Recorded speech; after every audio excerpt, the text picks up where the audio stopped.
আসসালামু আলাইকুম। আলহামদুলিল্লাহ, আমি যেটা কোয়েল পাখির ঘর বানাইতেছিলাম সেটা প্রায় অর্ধেকের বেশি কাজ শেষ। সব দিক দিয়ে নেট দেওয়া হয়ে গেছে, এখন শুধু উপরে একটু বাকি আছে নেট দেওয়া। এই যে দিক দিয়ে আমি আপনাদের ভিতরটা দেখাচ্ছি।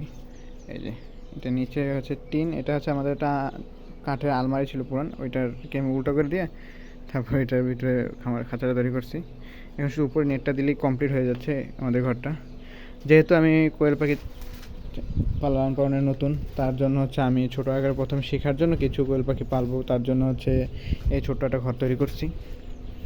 আর যদি আমি ইনশাল্লাহ আস্তে আস্তে এগুলো আয়ত্ত নিয়ে আসতে পারি, ভালোভাবে পাখি পালন করতে পারি, তাহলে আমি এই ঘরটাকে আরও বড় করব। বড় বলতে হচ্ছে আমাদের এই যে বাড়ির দোতলায় প্রায় 1700 স্কোয়ার ফিট একটা জায়গা আছে। এই যে এদিকে এইটা এইটা দোতলাটা পুরো 1700 স্কোয়ার ফিট। তো ইনশাল্লাহ আমি যদি ভালোভাবে আয়ত্ত করতে পারি এটা, তো এইটা পুরোটাই আমি একটা কোয়েল পাখির খামার দেওয়ার চিন্তা ভাবনা আছে।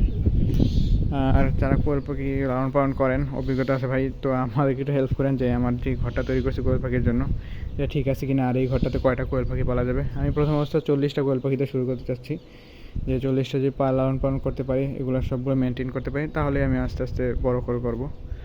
তো সবাই আমার জন্য দোয়া করবেন, যাতে আমি ঘরটা তাড়াতাড়ি ঠিক করে কোয়েল পাখির বাচ্চা উঠাতে পারি। ইনশাল্লাহ আমি আপনাদের আমার কোয়েল পাখি লালন পালনের সমস্ত আপডেটই ভিডিওর মাধ্যমে আপনাদের দেওয়ার চেষ্টা করব। তো আমার জন্য সবাই দোয়া করবেন। আসসালামু আলাইকুম।